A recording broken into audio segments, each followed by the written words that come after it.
happen in the future, especially with the contract situations that have not been taken care of, right? There are about 10 players, Can including you answer Paul my George question, and please, bro? James Because Harden, you're off that on a are going tangent, to man. be I asked free you a question, agents. and you're saying So what something you totally do different, is man. you're going Answer my into the question. new I asked. building. You have to do whatever you can to win now. You made the move for James Did they Harden. not do What that? it did was made you a better team. team. But what it also did was take away your 4 power forwards. So what you do at the trade deadline is you say, let me scope the area and see what 4 I can grab on a cheap and take him into the season. Don't Not you think because they I would have need did him, that, though, if but they because feel like to they fill out needed the that, though? roster. Hey, Leezy, I asked him a question. Bruh, don't you think the Clippers would have made those transactions if they feel that they needed that for their team, bruh? They I mean, they thought they tried to, didn't but need they it tried because to, they but they went couldn't on a find a deal that fucking worked. 26 They and couldn't find a 5 deal that run, worked. which was not sustainable. And they was happy with that. They say we're gonna try, but if we can't find a So deal can that this works, then roster? we just gonna play with what we got. So can this roster constructed as it is right now, Thomas and Indris?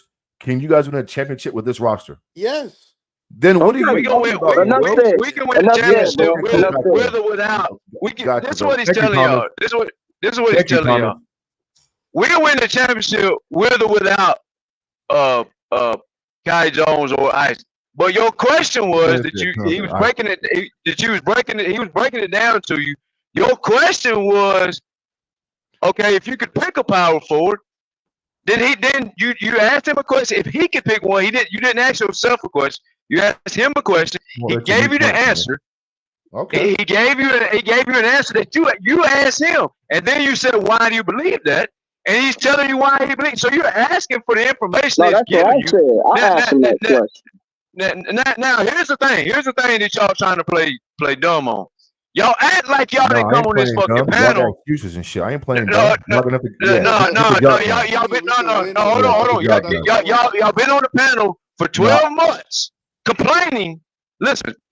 Y'all been talking. Let me finish my shit. Y'all been on y'all been on this panel for 12 months before he. You breaking up, bro. You breaking up, bro. Yeah. See? Hey, AI taking over when you start chatting, exactly, Thomas. So. Yeah. On, And y'all been there for 2 months saying that Clippers are deep, and y'all got you can't say y'all. Don't group me. Don't group me with y'all. Don't group me with y'all. I stand on everything I say, bro. I can't remember everybody's name. I can't remember everybody's 99.9% chance. All y'all been on this panel saying the Clippers need to add a size. They added the size, and now you whining for about me, not me, because I know they got enough size. That's why they have enough. No, we say they have enough. Yeah, that's enough for me. I know that. I know that too. I know that too. We can win the championship as long as squad is healthy. It's just health. That's all y'all need is health. That's it. I'm saying we just added depth is all we did. If it comes to a point, and this is what Edris is trying to say. If it comes to a point where Paul George and Kawhi pick up 2 quick fouls in a game 3 or 4. Let's just throw a game out there versus a Minnesota versus a Denver, right? And you get a foul trouble. You insert Thice, right? Which y'all saying is nice and cute and all. But you're not gonna play Thice, Plumlee, and Zubac together. They're slow and they don't space the floor too much. Yeah, we know that. Now let's say they catch another foul. Now let's say they catch another foul or 2. That's when you would come in with the Kai. Y'all, but see, all y'all are right. And Edris is right about it's the depth move. In case we, just like say, in case you catch a couple fouls. But basketball. Y'all are also right. Like he's right about what he's saying. Y'all also right. If we don't catch the foul trouble and Kawhi is healthy, no, we don't need it. We're gonna win the championship anyway, which is what I've been telling you all year long. But say he said he was concerned about the move, though. I think the move is a good move, in my opinion. But he said he's concerned about that move. No.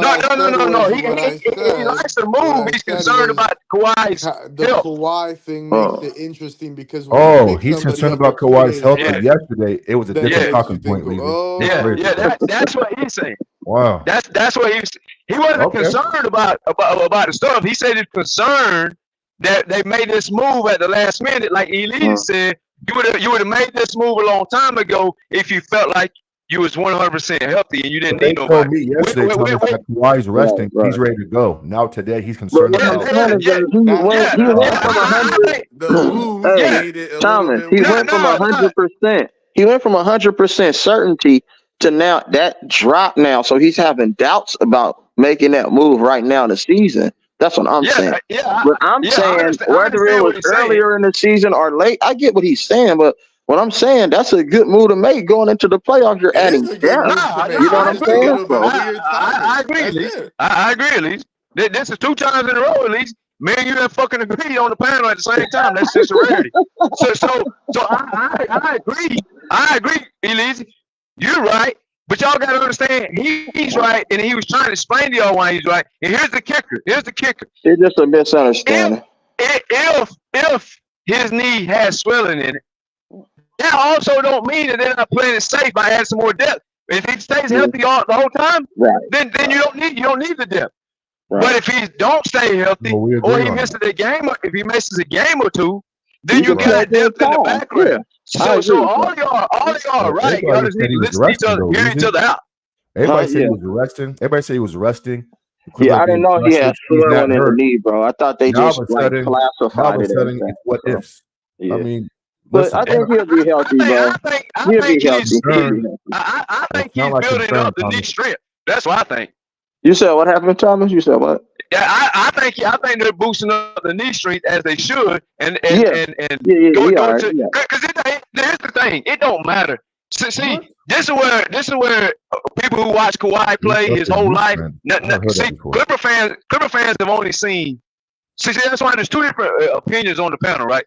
The Clipper fans have only seen 2020 to 2024. Us who have watched Kawhi all the way back to San Diego State, we know Kawhi playing, and the Clippers management, all the players in that locker room know that he don't need the damn play. So going into the playoffs, all that shit is fucking irrelevant. As long as he's healthy, all this chemistry, all that garbage shit, that shit don't mean a fucking thing. It's not about him. It's about the others being. It's not about him. They've all played with Kawhi. This ain't boxing, bro. This is basketball, man.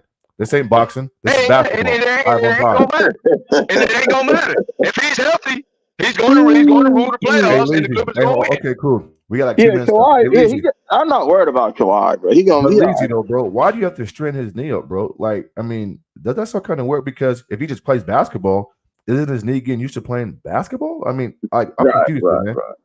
I don't know what's going on, bro. They did this shit all the time, bro. There ain't nothing wrong with Kawhi Leonard, bro. He's okay. I don't care what none of the reports say. Kawhi is healthy, bro. It's you gotta remember, man, this time every year where a fucking catastrophe happens though. So at this point, they're like, hey, let's do a little extra fucking sugar coating here. And build this shit even more. Because every time at this part of the year, teams just don't play their best players just because. I know. Yeah, that's normal. Yeah, I know. Yeah. Yeah, they just That's the whole thing. Right. Their best players don't pop a fucking ACL and MCL every fucking 12 months. 73 games is a big deal. I mean, this is crazy. I mean, we're talking about a degenerative knee. You're talking about a degenerative knee. You ain't talking about nothing else. Shit, if that's the case, every player in the NBA got knee motherfucking tendonitis, bro. It's a strain on your body going through a whole NBA season, bro. You're gonna get injured. Shit. Well, yeah, but when your whole knee, when your whole knee is fell apart like 3 times, it's a fucking little bit different. But also, I don't think there ain't nothing wrong with his knee, bro. I don't care what nobody say. Kawhi Leonard is built like a motherfucking machine, bro. I hope you're right, but remember this: you want to talk about everybody else's stars? Jamal Murray came back off his surgery. He played for fucking a month. They say his knee flamed up. They say it's routine, but his knee flamed up. He missed 8 straight games. Yeah. So I mean, dunking on people and shit. So it's all good. So yep. But Denver brought him back. Hold on. But Denver brought him back. But Denver brought him back, Leezy, during that same season to make sure the team got some team chemistry, and you saw what happened. So I mean, come on. Well, they brought it back because it was the first fucking 2 months of the season. Of course, they're going to bring it back. He just tried to get his wingspan and his endurance up because let's be honest, bro. What's her name is way more out of shape than Kawhi Leonard. Kawhi Leonard is in great shape. He takes care of his body for the most part, but you know what I'm saying. Jamal, I seen motherfucking. What's the name was going through his rehab? I seen Jamal Murray on the bench drinking a season. It's 2 different things. The nigga was drinking a Diet Coke on the sideline, nigga, and you're supposed to be rehabbing an injury? Nigga, what? Come on, man. Jamal Murray's swelling was like early in the season. Of course he's going to come back, bro. Yeah. It's two different fucking situations. Yeah, but they just taking it as a precautionary, bro. They did the same thing with Toronto. In Toronto, when Kawhi ran through the playoffs, won a championship. It's the same scenario, bro. Like, come on, man. It's Kawhi Leonard. Why should we think of anything other than like what we're used to? Like Kawhi Leonard will make sure that he gets his rest. He's gonna pick and choose times on where he want to sit. If he feels like he's super fully healthy, he's gonna play. Like, you know what I'm saying? That's just who he has been. So it's Shit! Did it's y'all not a see the secret. breaking news? My bad, Elise. Did y'all see the breaking news? What's Ingram's up? back today. Who? Brandon Ingram came back today. Oh, is he? Oh, yeah, he gonna come back and play against the Lakers. They want to beat the Lakers real bad. They will beat the Lakers, though. Hey, that's gonna be a good game right there. I want to see that one. Hey, Rick Madison, what's good, bro? What's the playoff prediction? What's everybody been saying? Everybody, for the most part, been saying that it's open season. You know what I mean? Everybody has to bring their A game. I believe I saw a message earlier saying, I think it was Gorillas saying how Giannis is doing. Obviously, he got injured, but I know far as for the play-in week, he has a week at least to kind of rest up. But the injury he received is like a 1 to 2 week injury from the medical staff. But I'm gonna be honest, I don't know. He better come play because whether it's that's Giannis, man. That you talking about? Hey, y'all, that nigga was faking like a motherfucker, bro. It ain't nothing wrong with Giannis, bro. These niggas be taking dives, bro. That nigga hella weak. Whether something I wrong think it's his knee. His knee is more than anything. His knee fucked up. This is what I will say. Whether I thought that's what he was out for. No, he got a strained calf muscle. He better show up regardless of something wrong with him. Yeah. Oh, okay. Yeah, show up. You're right. Non-contact injury. They're gonna use that as an excuse. Giannis ain't fully been healthy. Well, you know what? I'm not like the media. Like, you out there playing, hey, you better. He doing the same thing LeBron did when he missed all them games for the Cavaliers. Remember when he went back to the Cavaliers and that nigga just went on a 2-week hiatus, nigga, and came back, nigga, jumping from the free throw line. That's all Giannis doing, same shit.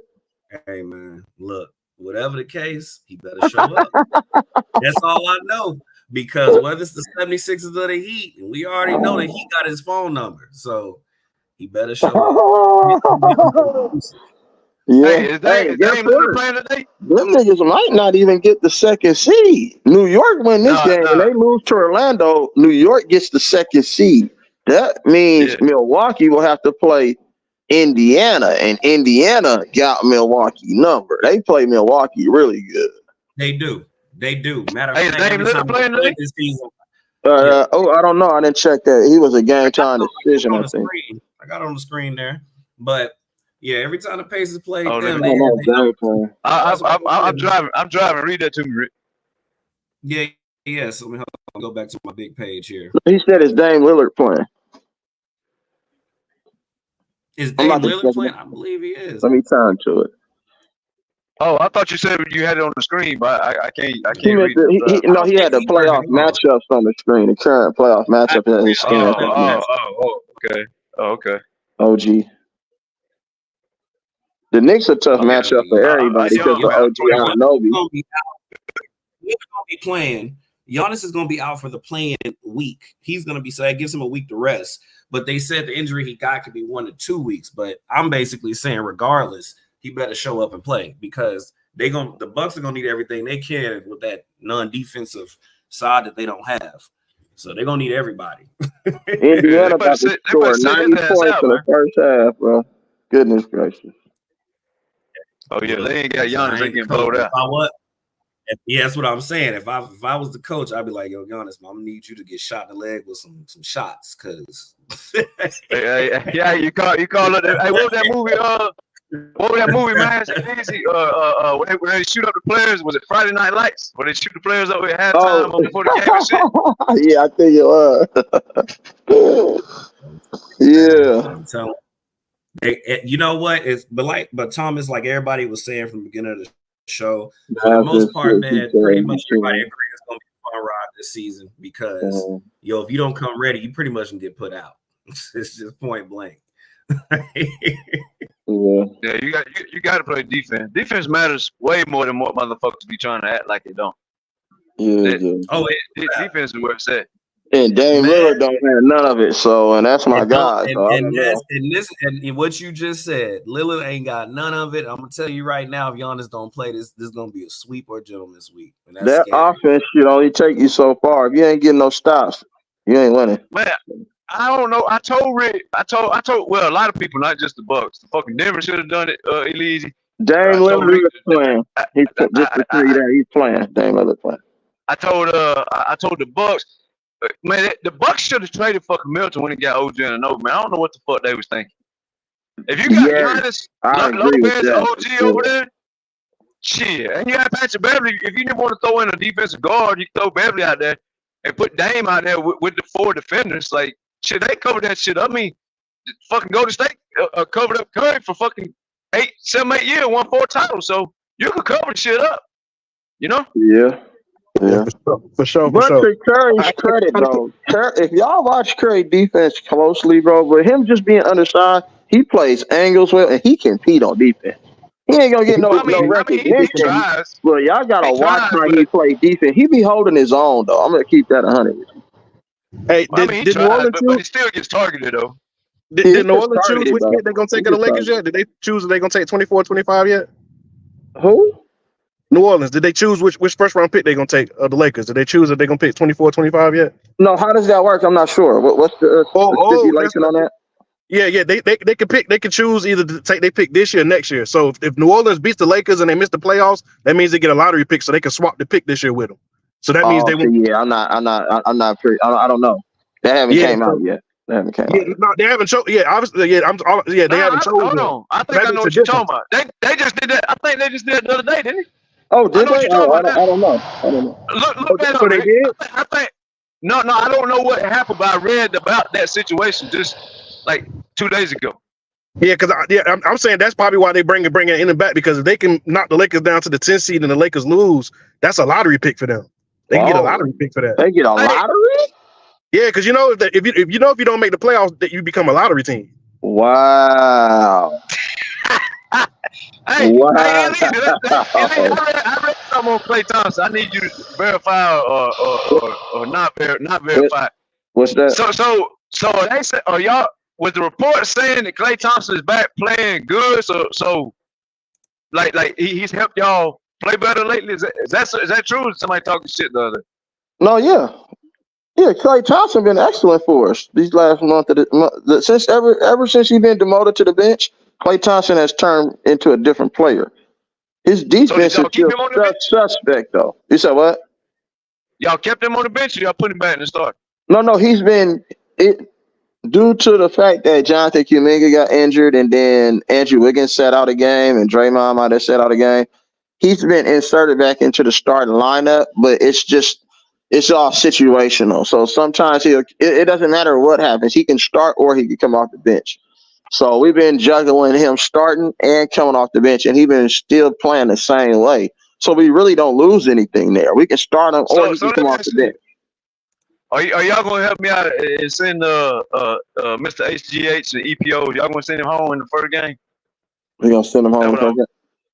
Shit, if we play the way we know how to play, bro, I think we can beat anybody in the West. If we play championship type basketball. But if we play like how we played that stretch when we was losing to the Spurs and the Detroit Pistons and all them weak motherfuckers, then hell no, we ain't gonna beat no damn body. Bro, think about how many teams out west. They all got that same problem, bro. Just think about how many teams out west had that same problem. One part of the season, you like, oh, they could be a contender. And the next part, you like, what are they doing? Like, they a lottery team, right? But shit, it's a good problem to have with certain teams. Like, because if we know the Clippers at full strength, bro, when they play how they know how to play, it's hard to beat them. For the Warriors, they always gonna have those hiccups because they play with so much freedom of move. They play with so much freedom that they just do the dumbest turnovers. It's not even forced turnovers. They shoot themselves in the foot. But back in the past days, they were so more superior than all the other teams that they can get away with it. They can't get away with playing like that now. We seen what happened with the Lakers last year. Them niggas just shot themselves in the foot, bro. They could have easily beat the Lakers. But the unforced turnovers and the dumb stuff, bad shot selection, it's just, Jordan Poole didn't show up. it's just stupid shit. Yeah, Jordan Poole didn't show up. Like, it was a whole bunch of different shit. Like Steph Curry, Draymond Green played retarded sometimes. I was like, okay. The whole league is playing the same style of basketball now. So, like, you have to change and tweak your offense that's predicated to the talent that you have on your team. Use Jonathan Kuminga more in motherfucking duck ends and post ups more. Use Kuminga in the same role. Use motherfucking your players. Use Trace Jackson Davis in the rim runs, you know what I'm saying, in his duck end. You got to understand you can't just focus on a Steph Curry, Klay Thompson and think they're going to take you to another title. You got. Bro, when Tim Duncan got old, bro, they stopped going to Tim Duncan and they started going to Kawhi. And they started going to maybe Tony Parker on the pick and roll and start using Gary Neal more, Danny Green, Patty Mills. Like, you know what I'm saying? They got a lot of opportunities. You got to tweak your fucking offense, bro. You can't just ride Steph Curry and motherfucking, what's the name, to championships. Yeah, they're the best player on the team, but you need your role. You need your others, as Shaq would say, to help you win championships, bro. But y'all can't beat OKC though, bro. I ain't gonna lie to you. Y'all can't beat OKC. Not this year, bro. Not this year. Y'all just think we can beat OKC? They can't beat OKC because OKC plays harder defense and they just have better. They're just better Okay. consistent, bro. Okay. I'm just being honest with you. Y'all can't beat OKC. If we can beat OKC, nigga, with Kevin Durant and all them niggas on the team, you don't think we can beat OKC, nigga, with a bunch of rookies, bro? Come on, bro. I Stop. wouldn't say y'all can't beat them because y'all match up so good. OKC matches up good with you guys. Who's watching Jay Williams, bro? I'm just wondering who's watching these players on the OKC, bro. They all He's watching himself because this is rookie season. Shit, I ain't worried about It's him. not his rookie season. It's actually his second season, bro. He's averaging 18. Chat's rookie season. The only player that's going to be inconsistent is really going to be Chat. Hold on. No, Jalen Williams is a rookie this year, right, y'all? No, it's the second year, bro. Nah, He was a rookie it's second last year. year. They had this team last year. Oh, okay. I know, That's not, well, that's not saying a lot, though. I'm gonna tell you what's gonna make Golden a State. lot, bro. That's not saying a lot. Elijah, this is the X factor on Golden State. If y'all can get motherfucker Wiggins to hoop like he was hooping when y'all won the championship, now that changes the game because that motherfucker was locking up motherfuckers. That's how he's been playing this last month of the season. If everybody been paying attention, he's been playing better. Yeah, I ain't been paying attention. I won't get up here and talk if I don't know. I ask fucking questions. No. He been. Hey, Thomas, he been balling. He been balling. And then Kuminga averaging what 20. Shit, that's all right. We good. We just gotta play. We just gotta not turn the ball over and get shots at the basket. Shit, I ain't worried about that. So what if you put Wiggins on? Let me ask you this, Kurt. What if you put Wiggins on SGA? If Wiggins is playing defense like Elijah's saying he's going to, if you put Wiggins on SGA, and you put Draymond on J-Dub. Yeah, I mean, as tough as Draymond is, I still say Chet shoots over the top of him. I wouldn't even waste that opportunity. I would take away J-Dub and SGA with my two best defenders, and I make Chet score 25 a night. Now you might have I believe you might could beat him like that. That's a good point, bro. But here's my thing. I don't think Wiggins can guard SGA. I really honestly believe that. I don't think he can. I got to see that for myself. I don't think he can stick with SGA. I think he's too shifty. But I mean, he might. What about Gary Payton or Kuminga? They can't guard him. I mean, Gary Payton. I ain't being a smart ass. I'm asking you a question. So he can throw at SGA, bro. He's gonna have to work to get his baskets in the playoffs. Because the game is gonna slow down. You're not gonna be able to play hella fast like you was in the regular season, bro. He's gonna dominate the ball a lot too. You got high pick and roll. You know what I'm saying? But SGA's game is not as fast. The only time SGA's fast is in transition. But if you notice SGA, he likes to go into that mid-range. Yeah, he plays at a really solid pace too. He plays a postseason game. I like SGA. But that's just one player. You're naming one player. Who's going to guard Klay Thompson and Steph Curry coming off a screen? Bro, stop it. Klay Thompson. Well, here's my thing with Klay Thompson. Because, I mean, that's a good point. Who's going to guard Klay Thompson? Who's going to guard Kuminga in transition? Oh, that's a really good point. I don't know. Kuminga might be the X factor. I don't think it's gonna be Wiggins. Who's gonna guard Chase Jackson Davis on that weak side line? Who's gonna pick that up? I mean, let's not like act OKC can't guard nobody on there. I mean, I think they can guard. I think they can try to stick with Klay Thompson. They can play try. Who's gonna guard Steph Curry? Who's gonna guard Steph? Steph Curry. I mean, Steph's gonna be Steph. Okay, then that's 30 then, right? And 40 on any given night. Nah, but you're talking about but we have. But they'll play that zone. They're gonna play that zone. So Steph's gonna have to.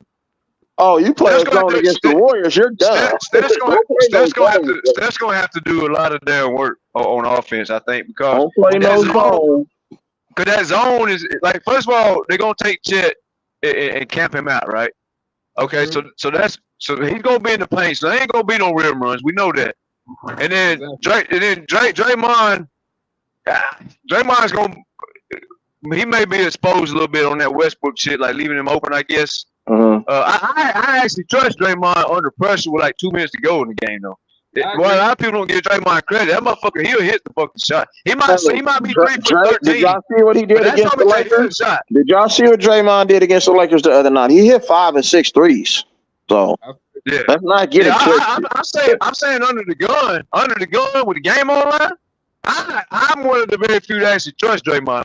I don't trust him to shoot. I trust him to be a liability as far as the whole game goes with his non-floor spacing. Mm-hmm. But if you ask me, am I putting him on the court and trust him? Yeah, I trust Draymond. 2 minutes to go with the game online, he gonna make the fucking 3. He ain't gonna make the rest of them, but he'll make that motherfucker to count. I will always give him that. Right. But I'm saying that. I'm not taking nothing away from OKC, y'all. I just think that they probably overachieved this year because they are super young and they've never been in this type of experience before. It's a different type of season, bro. But they are building towards the future for sure. I give them credit. I think it all comes down to Wiggins. But if Wiggins can't guard SGA, it's gonna be a long fucking night. That's what I'm saying, Lettuce. And I don't. But if Wiggins holds that shit down, but who's gonna guard Kuminga, bro? Y'all keep forgetting that Kuminga, bro. Like Kuminga is that dude too, though. He's gonna have to. OKC got some capable wings though. Like I like the Williams kid. I think he's capable of guarding some matchups. Yeah. Okay. I don't think Golden State stands a chance in the series unless Wiggins if he holds SGA to 20 points a game. I think Golden State got a good chance. But if he's out there hanging 35 and 40 balls, man, Golden State gonna be going home. What I will say is this though. Win. Go ahead. Go ahead, Joe. No, I'm about to say, Weezy, what I will say though is this though: if Wiggins can be the Wiggins of 2022, their chances definitely increase. Yeah. Definitely increase. Yeah, that's what I was just saying. What chances are those? Like, can he really guard SGA? I don't know if he can, bro. He's like SGA's not Jason Tatum, bro. I promise you, he's not. Right. Let's just say SGA averaged 32 in the series, bro. Then who else is gonna average 30 or 20? Like, you know what I'm saying? So Chet Holmgren gonna average what, 20? J-Dub gonna have to get you like 17, 18, bro. I don't think they have to give you 20. J-Dub gonna get you 17, 18. Do you believe that the Warriors are gonna allow him to get his numbers though? I don't think the Warriors can stop, bro. But I don't think they can't stop Jalen Williams. They can't stop Jalen Williams. I know they can't stop SGA. Nobody can if we doing that. But at least it's more than just Williams though, because you gotta think like they got guys like Giddey. Giddey can get you buckets. Williams can get you buckets. Did you just name Giddey in a playoff series? Giddey? No, but Giddey can score though. Giddey can score. But Giddey can score and play make though. Giddey can score and play. Giddey can score and play make though. Say that, bro. If you want the Warriors to lose, just say that.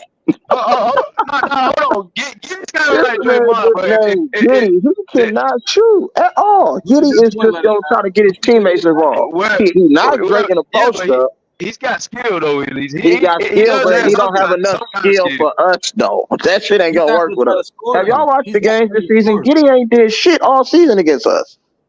Come on, bro. What are you talking about? We can't just go on regular season though, Elise. We can't just go on regular season though, Elise. Okay, hold on. So you trust Giddey more than you trust Kuminga or any one of our other role players? I didn't say that. So why you naming Giddey as that's a problem we gonna have though? I don't get it. Because he's a playmaker for them, so that's Can another he guard, though? option playmaker. You have to stop for them. Can he guard? We got Chris Paul. He a playmaker too, the point guard, right? Same Yeah, thing. yeah. Definitely watch. Yeah, but Brandon Podzinski, playmaker, can rebound. But Elise, out of everything you named, though, I think that's the biggest strength that y'all have. Is you don't have to worry about a guy like Jordan Poole coming in and making careless plays. Chris Paul's not gonna do that. Right. So why y'all talking about? I think that's an upgrade for y'all. That's my point. I don't know, bro. We're gonna see, bro, because Golden State. Hey, I gotta. That man said Giddy. Come on, dude. Giddy do got some talent now. He can't fuck around and get a triple. You have to account for Giddy though, just because he's that second. He's that second playmaker on the court. He's a second player on the court. Josh Kelly, bro. I'm not worried about Josh Kelly, bro. Stop it. All right, I'm not saying he's a superstar, man. I'm not saying he's a superstar. You trying to make sure somebody saying he's an all-star superstar. Play off experience, and y'all just said Giddy. Come on, God, really? I'm not saying playoff experience, but what I'm saying is it's not just SGA that makes plays for them, though. Giddy makes a lot of plays for them too, though. No, I understand that, bro. But we talking about the playoffs, though. Playoffs. Still, in the playoffs, that's another phase of their offense that you're gonna have to shut down, though. It's just not if you shut SGA down, exactly what we gonna get from those guys in the playoffs. Is what you telling me? We know exactly what we gonna get. I know what we gonna get from SGA. No. What about all those other guys? Isaiah Joe, you don't know what you're gonna get. Aaron You don't know what bro. You can't go off what the Warriors did in the past because you don't know what Warrior team is gonna show up in this playoffs. That's what it is for a lot of these West teams, bro. A lot of these West teams. Hey, Leezy, a lot of these West teams have looked good at one point of the season. Another part, you're like, damn, what the hell happened to you? So until I see them do it consistently, you don't know. Okay, and to your credit, bro. So you don't know what team you're gonna get from the Warriors, but you are certain that you know what team you're gonna get from an inexperienced playoff OKC Thunder. That's not what I said. I'm just trying to make it make sense, bro. Make it make sense. All I'm saying is Giddy is another. You can sit here and try to down Giddy all you want to, but he plays a key role to be a guy that when they're trying to lock down SGA, he's the guy that start making plays and keep their offense going, bro. That's all I'm saying. Rim too, bro. Giddy's a sneaky player, but the thing about OKC, bro, because this is not a fluke year, bro. You said what did you say? Like, bro, they was a playing team last year with SGA averaging 30. This year, you get and they're number one seed this year. So if that's the case, she should be coming out the West then, according to your logic. No, I'm just they're a very talented team. I'm not gonna say they'll come out the West, but I can say they're talented as hell. They're missing big players. They're missing some bigs, some front line, some front court players. If they get some true bigs, bro, they could actually be a problem. And I'm agreeing with that. Yeah, that's what I'm saying. I'm saying the same thing, but I'm saying right now they're in experience. They're raw, so I can't really crown them. Right. I can't crown them, bro. They got talent. Yeah, they got talent. Right. I just think if you ask people to bet, Elise, 90% of the people who are going to bet, we're all going to bet on the Warriors to beat them just because of the Warriors playoff experience. Oh, okay. I mean, that goes without saying. Okay. But I'm saying all I'm saying is OKC, they got a shot. They got a shot to beat the Warriors. They got a shot to beat anybody. Yeah, they got a shot. Yeah, that's all I'm saying. I'm just saying that they overachieve. That's all. When you go to a play in the first place and you don't have no real too big. You raw. They building towards something. They building. I'm not gonna say that. Yeah, I can't fight you on the overachieving. I was expecting to be like 4 to 6. You know why I'm saying they overachieved? Did anybody here other than because to be honest, if y'all go to the streams that I've been on, I said that OKC before the season started was a top 5 team in the West. People thought I was like, man, what are you talking about? This is what I'm talking about. Like, you feel what I'm saying? But what I'm saying, did anybody else have OKC? I said they was a top 5 seed. I didn't know they was going to be the top damn seed. I thought they would probably be around 4 or 5 maybe. But to be the best team in the West, did anybody else have them even been in the playoffs this year? Be honest, y'all. I had them going to the playoffs. I had them friends 6 play-in team. 6 play-in. I had them friends 6 play-in. So you had them at the 6. You had them in top 6 teams. No, I'm not saying from like 6 to play in. I had them around that area. Like they so could 6 be to play in. So if you had them 6 to play in, can you agree that they overachieved then because they're in the first place? Oh yeah, I agree with you when you said it. No, but the other guy said they didn't overachieve. No, they didn't over. How would they overachieve? I don't understand how they overachieved. They was in the play and the SJ averaged 30, and then this year he averages 30 again, and you get chat. That's not overachieving. They've been coming since 2020, bro. So you had them being first in the West this year. No, not first. But you got first of all, bro. You got to understand the number 1 seed, number 3 seed are switchable. I didn't have them being number 1. I had them being like in a playoff team. They was a play-in team with a borderline superstar guard, and I'm like, okay, well, if they can do that, and then so the Lakers went to the Western Conference Finals out of the play-in. Did you have the Lakers being back in the play-in this year, or being higher than that? I ain't gonna lie to you, bro. I had the Lakers being trash this year, and that's where they at right now. They trash. To me, they still trash. All right, so they cool. trash. I think so, but you did have OKC being better than the Warriors, being better than a lot of the teams this year, based off of what they did last year and getting checked back. I had OKC being in the playoffs this year, but number 1 seed, that is kind of, if you want to say number 1 seed's overachieving, yes, but they're not an overachieving team. This team's been coming for like 4 years, bro. For 4 years, okay, got you. Yeah, they've been coming since 2020. I had OKC in the playoffs. I dropped out. We got a quiet. They've been coming, but you understand that they had Russell Westbrook and Paul George and Carmelo Anthony. So they completely rebuilt their whole team on rookies, bro. So let's just be honest. You see what they did with Chris Paul. You can see this team was coming, bro. This team was coming. Like Shai was coming. I ain't gonna lie to you, bro. If Shai's not doing what he's doing, they're not a number 1 seed, bro. I agree with that. Shai he's the MVP in my opinion. He's the MVP player. Clearly. Yeah, Shai took him over the top, bro. So that's what I mean by they're not. Sure. He took him over the top to me, like, bro. He's doing too much. Absolutely. That's all I'm saying though. But you're not wrong, bro. They can lose. I love Shai. I thought that the Clippers was tripping on trying to get trading Paul George for Shai. I know why they did it, but if you understand basketball and talent, Shai was that dude. Shai showed glimpses when he was with the Clippers. I was like, Shai gonna be a problem. And that's why I think he's gonna be okay in the playoffs, bro. People are saying like, what is he gonna? Bro, he has a old school type of basketball, but he's just for sure. I don't think he's gonna be a problem. And guess what? He played both ends of the court. I love Shai. Shai gonna play D. People better stop playing with Shai. But I'm just saying, if you just got Shai and then you got all these other young players around him, I just don't feel that they're ready to make that leap. Like, you went from playing to not get no playoff experience, and maybe you get a couple wins in the playoffs this year, and then you lose, and then maybe next year you win your first playoff series in a long time. So that's how I'm looking at the trajectory of them. I just don't think that based off of what they did this year with their being in first place, that they're a team that you can say, man, they might be in the Western Conference Finals. No, I think they lose in the first couple rounds, bro.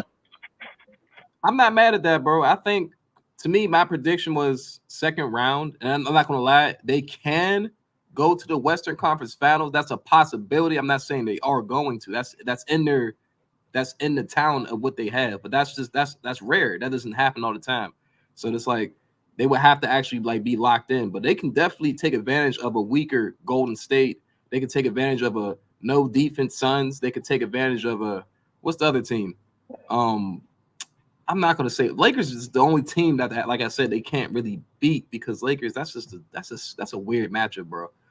Only like because of LeBron and only because of Anthony Davis, they got size. But anybody else, but then even the Phoenix Suns though, who gonna guard Kevin Durant? Nah, but that's not going to be the problem, though, bro. Kevin Durant's not going to take him over the hump, though. To me, Devin Booker, he's going to have a good series. If Devin Booker doesn't have a good series, I put Chet on KD, man. KD's not no physical specimen. He don't go to the rim no more. All he's going to do is pull up. I mean, Chet can stop him. That's what I'm saying. Exactly, but they can beat the Suns. KD's overrated. This version of KD, like right now, not what Golden State had, because that was a different KD. He was a little more explosive and would get to the rim more. So you couldn't just guard the three-pointer and the pull-up on KD back then. This KD now is still a talented scorer, but he's not going to go to the rim. All he's going to do is dribble, make a move like you think, and he's going to pull up, which is a lot of times he leads to the same shit we get on Paul George ass about. Mm-hmm. Neither one of them goes to the rim like they used to, and that's what a lot of people fail to realize. So I think – and this sounds crazy to a lot of people in the chat, but that's because they don't. Everybody thinks about KD at Golden State. That's not the same guy no more. He's just not. but he's a good scorer. But this version of KD, how he plays, Chet will lock that shit up. Because KD can't just pull up on Chet because Chet's quick. He's not old man. Now he might be stronger than Chet 100%. I might say I agree with that. But the KD you see now, he's only going boom, boom, boom, boom, shake, shake, shake, shake. He's pulling up. So if you just play the pull up and play the three, and you're long as Chet, shit, that shit ain't gonna work. That's a I'm good bro. Chet can't fuck with no KD off the dribble, bro. KD is way more agile than Chet, bro. Chet is like he gonna have to really give him a little bit of space and then contest the shot. If he guard KD close, KD footwork and his ability to create off the dribble, bro, is so superior. He ain't gonna be able to get to KD's shot. He not. I don't know, man. It ain't like Chet. I know Chet ain't fucking prime Kawhi Leonard defense, but Chet is long. You gotta remember he's long. KD's long, but Chet longer. So like if he does pull up, it's still gonna be a heavy contest. That's what I'm saying. He's gonna have to give a little bit of space because of KD's ability with his handle to get by him. He's gonna have to relinquish some space. And you know KD pull-up game is crazy. No, it definitely is a pull-up crazy. But you gotta remember his pull-up game is crazy because two reasons. One, nobody can contest the damn shot. I mean, you gotta be damn Kawhi or fucking Giannis to even be that long back, you know, until you got Chet and Wemby. So that made his game even more lethal. But for Chet, as long as he is, KD can't just shoot over the top. KD can create space, but hell, Chet can still fucking make a good reach at it. I'm not saying KD's not going to average 20, 25. Chet moving backwards, it's going to be hard for Chet to contest with full force when you're moving backwards. Your jumping ability and your momentum when you're going backwards is gonna be, you know what I'm saying, less than because you're moving backwards, bro. And if KD can hit him with a quick jab and get to a spot and pull up, Chet is gonna be able to contest, but he's moving backwards. It's hard to jump forward when your momentum got you moving backwards. You feel me? No, I agree with you 100%, but I'm saying, and maybe I watch it deeper than not you, but maybe so. If I'm the coach, I'm telling Chet, don't play the penetration at all. Because even if he penetrates past you again, Elise, if he so gets past you're Chet, telling him to tag off then, right? If you're telling him don't play the penetration? No. No. You're telling him to press up. Press up because KD's not going to go to the rim. But now the KD you had in Golden State.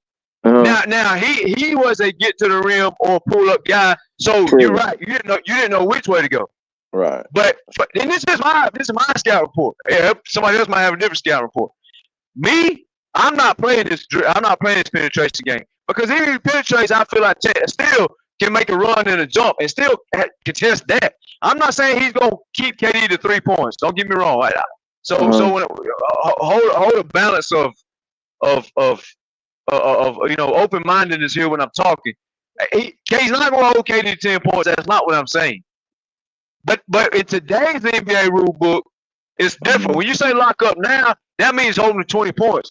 Back in the day when you lock somebody up with the defense, with the NBA rule book catered the defense, locking up back then was holding a motherfucker to like 10 points. You can't do that now in the NBA rule book. So I would say if he can hold KD to 20, and then SGA, who's gonna guard Booker? Well, they're gonna play his own a lot, first of all. But who's going to guard Booker, Kurt? Is it SGA or no, Lou Dort? So if you put Lou Dort on Booker and Chet on KD, then and SGA on Bill, they got something here. They got something. Yeah, they got something. And Phoenix can't guard nobody at least. Like, man, OKC gonna hang 130 a night on them boys. I agree. I think the success to the success of the Phoenix Suns season is all on the hands of Bobo. If they don't play Bobo the correct way, bro, then shit, the Phoenix Suns are done. Right. Yeah, I would actually I would try to put some size out there. If I was Phoenix, you know something else they don't do too. Steve Kerr was good at this shit, and this is what I be saying Ty Lue need to fucking do. Take a page up. When y'all had KD, y'all used that post up, mid range elbow post up game a lot with KD, right? y'all would run Steph and Clay all the way around, and then everybody would move. Everybody would move out the fuck away, and then boom, they slide the damn bounce pass over there to KD, and now he got a one-on-one at the free throw line. That's a bucket, right? So, I mean, if you ain't got Kawhi, that KD back then, if you didn't have Kawhi, you damn near was fucked. The KD now, he's a little more limited, but he's still a threat. He's more relying on the jump shot. Yeah. So I would press up on the dude. Yeah, that'll be a good matchup, though. Yeah, because I feel like they can't stop OKC, so they're gonna have to score 130. And if they got to score 130, but OKC can hold them to 120, then they would lose the series by 130, 120. Because both of the teams are gonna score the ball a lot, but yeah, I feel like OKC got more resistance. I'm not saying they're gonna lock motherfucker down like Kawhi defense, but resistance is resistance. That's true. Rick, what you got, Rick? I know y'all approaching y'all at 2 hours and 35 minutes. Go ahead and take it over, though. Hop off. I already said what I had to say as far as what I think is gonna happen. But for this part, man, I was kind of letting y'all finish it off. I don't, BJ here just cut people off, but I'm gonna let y'all get y'all last little bits out. We'd be going all day, bro. Go ahead. You can shut it down. I think we had a successful stream, bro. Keep moving, but me and him a little different in that area. I appreciate it, bro. No problem. I'll let y'all finish Rick, did you out, but I don't have. Go ahead, Rick. Did I what? No, I said go ahead. I thought you were saying something. Oh no, I was just basically saying I pretty much said all I had to say towards the beginning of the show. Yeah. Hey, did you put the Kawhi Leonard update up there? Oh, I had the did you go back. Did you catch it? ESPN. Let me see. Pull this. I know y'all play at 2:30, right? Yeah, it says the Kawhi Leonard update. They said he's working out, working on things, and he feels okay. So that's good news. I'll pull it up real quick. Let's see. I was looking. I hope it is right, man. I hope it's all fucking smoke screen. Yeah, it's all good. Everything all right. Kawhi gonna be all right, y'all. Don't worry about Kawhi. But I'm gonna dip out, bro. I appreciate all y'all. Hope y'all have a blessed day and tune into these games. Appreciate you, man. You feel me? Appreciate you. Salute to the pull up, y'all. Salute. Yes, sir. Yeah, they say Kawhi Leonard. Let's see. Current date April 20th, but I got the injury report up here, man. I put it in the comment section. I put you one in the comments about 5-10 minutes ago. Oh, so all I did was quote what Tyler passed it, but I do. Yeah. But for everybody that is still in here listening, I did pull it up on the screen. Who's going to be out and who's playing and all that good stuff for y'all. Hey, what part of Texas you in? I'm headed out to LaPorte. Well, close to Dallas, like Addison. Dallas literally like 5 minutes, 10 minutes up the road. Like the arena from where I'm at right now is like 10 minutes, 15 minutes. So we pretty close, man. But yeah, man. Yeah, so I'm headed to LaPorte. LaPorte ain't close to you though, is? I'm about to say you a distance away, man. Texas big. Yeah, Texas. Yeah, I'm gonna buy you a drink, man. You know where you at? You could drive 8-9 hours and still be in Texas. Yeah, Texas is a monster. Right? You go across that bitch. Hey, the good thing is though, y'all got them high speed limits up there, bro. You can get on it. Yes, we do. But it's the reason why. Because you be going 90, but you still here 7 hours in the same state. Hey, I hate traveling through Texas. I'm trying to go to Colorado or something. It's like you wake up from an 8-hour nap, be like, yo, we there? No, we still in Texas, bro. Hey, all we did go from Mid-Texas, Midwest Texas, and Mid-East Texas. That's all we did. Exactly. There you go. So you already know the deal. It's like where we we in North Texas now. Damn, we was just in East. Yeah. Yeah. I think the port's on the east side of Houston. Yeah. That's the area you're gonna be in. Yeah. You're gonna be towards the mid south of the map. But yeah, where I'm at is more north, towards Oklahoma. So yeah, man. Yeah, they say they be half naked in Houston like they do in Atlanta now. Man, look, they cold out there. They cold. That's what I Houston be nice. hearing. And Houston is That's what I be hearing. is like a city within a city. So it's big. Houston is huge. Yeah. Hey, who y'all play today? We play against the we playing now, actually. That's what I was about to go catch before they ended. I think they're in the third quarter. We play against the 76ers right now. 70-59. Third quarter. Yeah, they tearing us up. Damn. Hold on. Embiid My ain't even fault. playing My this. fault. Magic. I was looking at the wrong slide. Magic is beating the 66-59. Third quarter, 4 minutes, 34 seconds. Let me see. Magic is beating us 66-59. Let's see who tearing us up. Let's see.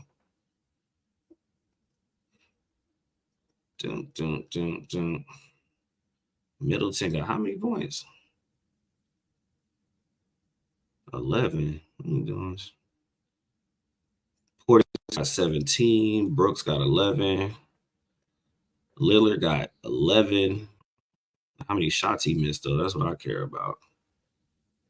2 for 12. I knew it. 16.7. Oh, my gosh, bro. See, that's the shit I be talking about. League Beasley. Yeah, we going to be trash, bro. We going to be straight trash. But, yeah, I'm going to have to get this game. Thomas, man, I appreciate you coming in, man. Yeah, man, I didn't know. I was listening to our last episode, and I looked up. I said, wait a minute, we got no one on right now. So I was I had that on. DJ got a test runner going because I was out of here. I was like, I guess he got something going on. So he got like a live that's I don't know what he's tested, but I talked to him about it. But he got something going, so it's always like a live one that's going. But I think he's trying to check for something. But yeah, man, I usually try to be distinctive and let y'all know which one to go to. Yeah, for real. He might be doing a pre-recorded or something. He could be, man. Like I said, I know he getting ready for the game now, so he be busy as hell. I'll be trying to catch him during the week, but he be pretty busy. Oh, it'll be it's a home game today. Yeah, y'all play at. Let me see. I got it up here. Let me see. Y'all play against the Rockets. Yep, look like they're home. Yeah. And the Rockets is the Rockets playing for anything? They eliminated them, so they ain't got nothing to play for. They are. Let's see. Are they? No, I don't think they in the play. Is they in the play-in? I don't think they are.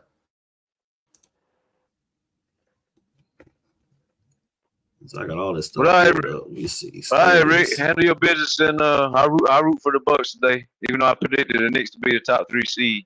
Looks like I'm gonna be. We need all the help we can get. But they not understand this. Yeah, y'all just need Giannis help. All right, man. I appreciate all this season don't mean nothing. We need Jesus at this point. We need help. Yeah, man. But so we need Jesus, this boy. We need help, man. All right, Thomas, man. I appreciate it. All right, Rick. Appreciate you, man. No problem.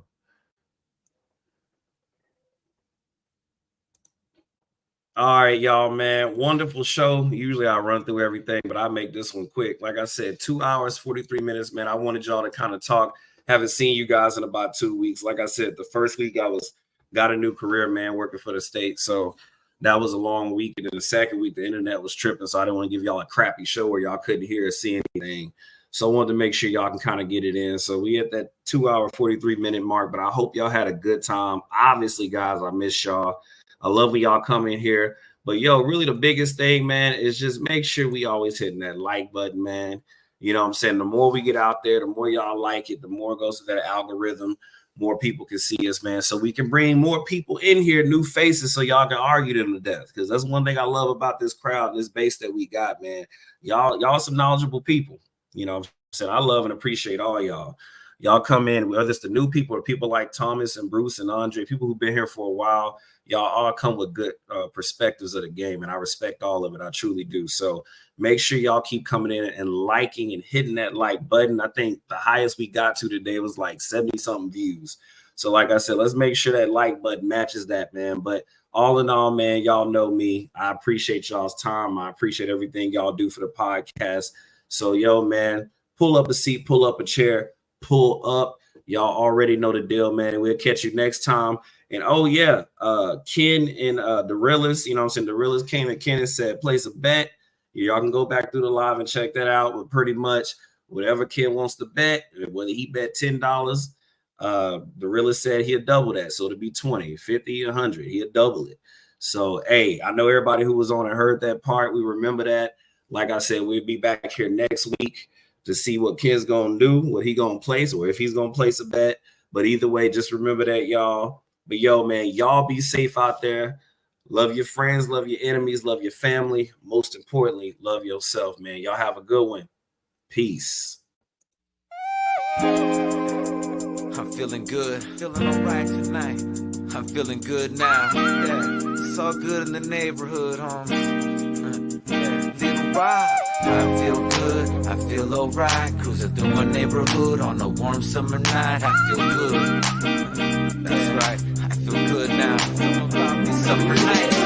Summer days just sitting around, but when the sun goes down, I'll be ready to party. Ain't nothing like them summer nights. Keep the top on drop, all the girls looking hot, hit the photo and we just don't stop. Party until the morning light. Ain't nothing like them summer nights.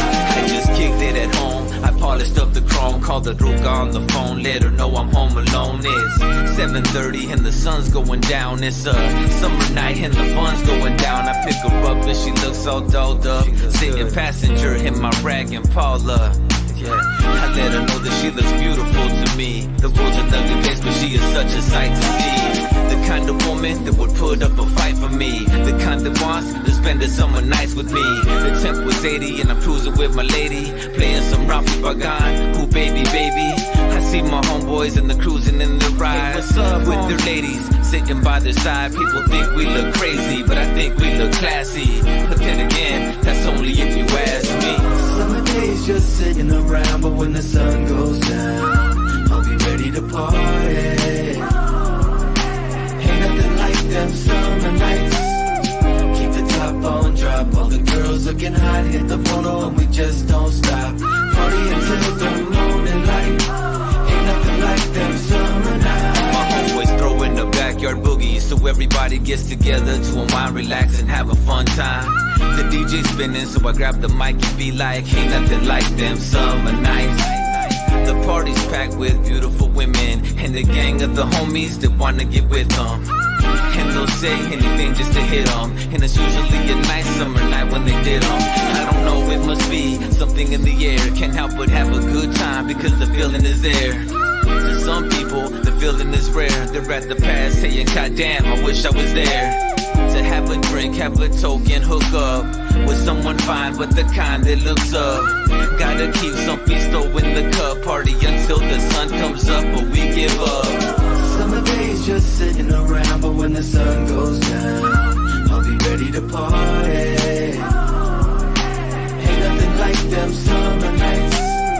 Keep the top on drop, all the girls looking hot, hit the photo and we just don't stop. Party until the morning light. Like them summer nights. Them summer nights can keep a smile on your face. Gotta try to have a good time with your life, otherwise it's just a waste. Either way, I'm gonna party just in case. Like Prince party like it was 99 and 87, 88. I couldn't ask for no better weather. I'm right next to the Pacific, to be specific. The candy paint job glows under the moonlight as I close out my summer night and say goodnight. It's time to put the top up and park it, drop it, unplug the ground, roll up the windows and lock it. Fuck in the pad and fall into bed as she lays on my chest to rest her sleepy head. And we do this all night long, from dusk till dawn. But it's not quite the same when summer nights are gone. But even when they're gone, it won't be long. 8 more months and once again it's on. Summer days just sitting around, but when the sun goes down, I'll be ready to party. Ain't nothing like them summer nights. Keep the top on drop, all the girls looking hot, hit the photo and we just don't stop.